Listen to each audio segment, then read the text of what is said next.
Isang mapagpalang araw sa ating lahat. Ako ang inyong lingkod, Elijah Porjan Valdez, at welcome sa ating daily devotions. Ang ating verse for the day nasa unang Pedro, chapter 5, verse 1 to 4. Sinasabing, sa matatanda nga sa inyo yung maaral ako. Akong matandang kasamahan ninyo at isang saksi ng mga hirap ni Kristo, na may bahagi naman sa kaluwalhatiang ihahayag. Pangangalagaan ninyo ang kawan ng Diyos na nasa inyo, na magsigamit kayo ng pagpupulot na hindi sa pilitan, kundi may kasiyahan na ayon sa kalooban ng Diyos, hindi dahil sa mahalay na kapakinabangan, kundi sa handang pag-iisip. Hindi din naman ang gaya ng kayo'y may pagkapanginoon sa pinangangasiwaang ipinagtagubilin sa inyo, kundi kayo'y maging uliran ng kawan. At pagkahayag ng Pangulong Pastor ay magsisitanggap kayo ng hindi nasisirang putong ng kaluwalhatian.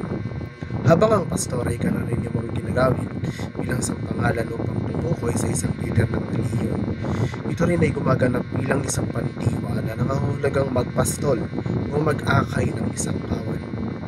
Ang termino ay nagmula sa isang Latin para sa pastol o pastor, at nagugat sa biblikal na metapora ng isang pastol na nag-aalaga ng kanyang kawan, tagapangasiwa sa pangalaga ng simbahan.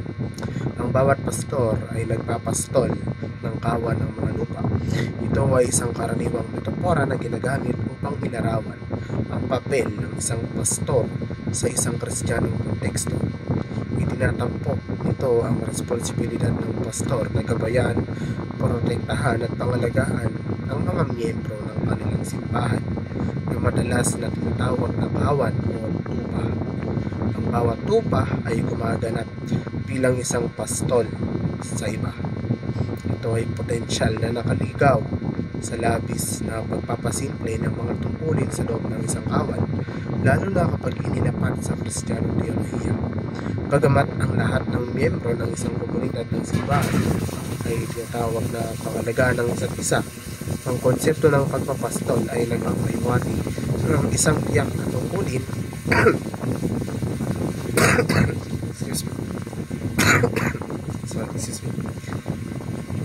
tiyak na tungkulin ng pamumuno at paggabay na karaniwang ipinagkatiwala sa mga tinawag at nasangkapan para sa gawaing iyon, tulad ng mga elders. Ang kumakapit sa tungkulin hindi sa titulo ay binibigyang diin ang kahalagahan ng pagtugon sa mga responsibilidad at aksyon na nauugnay sa isang posisyon. Sa halip na labis na nakatikit sa prestiyo o tatak ng posisyong iyon, ito ay nakaayon sa mga turo ng Biblia na inuuna ang sangkap at karakter kaysa sa panlabas na anyo o titulo.